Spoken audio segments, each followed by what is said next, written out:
আসসালামু আলাইকুম রহমতুল্লাহ। সম্মানিত দর্শক মণ্ডলী সকলে কেমন আছেন? আশা করি আল্লাহর অশেষ রহমতে আপনারা ভালোই আছেন। আমিও ভালো আছি আপনাদের দয়া, আলহামদুলিল্লাহ। তো প্রতিবারের মতো আমি এবারও চলে আসলাম আমার কবিতা নিয়ে। এবার আমি কবিতা লিখেছি পৃথিবীর চতুর্থ মানব হজরত হুদ আলাইহিস সালামকে নিয়ে। তিনি হচ্ছেন আল্লাহর শ্রেষ্ঠ 4 নম্বর মানব, অর্থাৎ চতুর্থ মানব। তো তাকে নিয়ে কবিতা লিখেছি। তো চলুন আমি আপনাদের মাঝে এই কবিতাটি পড়ে শোনার আগে ছোট্ট একটি রিকোয়েস্ট করছি, আমার এই ছোট্ট চ্যানেলটিকে যদি কেউ এখনও সাবস্ক্রাইব না করে থাকেন, আপনারা সকলে দয়া করে সাবস্ক্রাইব করে পাশে থাকা বেল আইকনটিকে বাজিয়ে দিবেন। এবং ফেসবুক থেকে দেখে থাকলে আমার ফেসবুক পেজটি এর সমস্ত ভিডিও যখনই আপলোড করব তখনই আপনারা লাইক কমেন্ট শেয়ার করে দিবেন। এবং ইউটিউব থেকে দেখে থাকলে ইউটিউব চ্যানেলটিকে সাবস্ক্রাইব করে পাশে থাকা বেল আইকনটিকে অন করে রাখবেন। ভিডিও শেয়ার করে আপনাদের পরিচিত রিলেটিভদের কাছে ছড়িয়ে দিবেন এবং কমেন্ট করে আপনাদের মন্তব্য জানাবেন এবং একটি লাইক দিবেন ভিডিওতে। তো কথা আর বাড়াবো না, চলুন কবিতাটি আপনাদের কাছে পড়ে শোনাই। কবিতা হুদ আলাইহিস সালাম, লেখক আমি নিজেই, আশফিয়াত দেওয়ান। মরুর বুকে উঠল আহ্বান, হুদ আলাইহিস সালাম দিলেন সত্যের গান।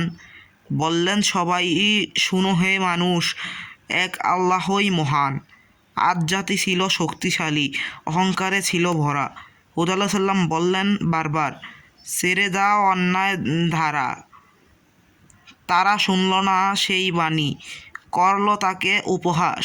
তবুও তিনি ধৈর্য ধরে করলেন সত্যের প্রকাশ। আল্লাহর পথে যারা চলল তারা পেল নিরাপদ স্থান। অবাধ্যদের জন্য এলো কঠিন শাস্তির ঝড় তুফান। হুদ আলাইহিস সালামের জীবন শেখায় সত্যের পথে থাকো সদা। আল্লাহর উপর ভরসা রেখে চলো ন্যায়ের আলোক ধারা। হে আল্লাহ দাও সেই তাওফিক, সত্য পথে যেন থাকি। হুদ আলাইহিস সালামের জীবনাদর্শ জীবনভর যেন আঁকি। সমাপ্ত।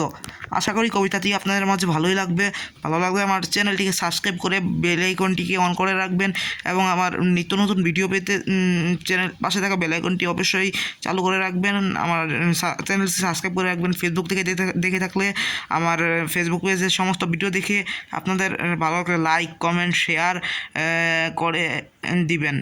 তো কথা আর বাড়াবো না, বিদায় নিচ্ছি আজকের এই ভিডিও থেকে। পরবর্তী ভিডিওর জন্য অপেক্ষায় থাকুন। আশা করি এই কবিতাটি আপনার কাছে ভালোই লাগবে। তো বিদায় নিচ্ছি আজকের এই ভিডিও থেকে। আসসালামু আলাইকুম ওয়া রাহমাতুল্লাহ।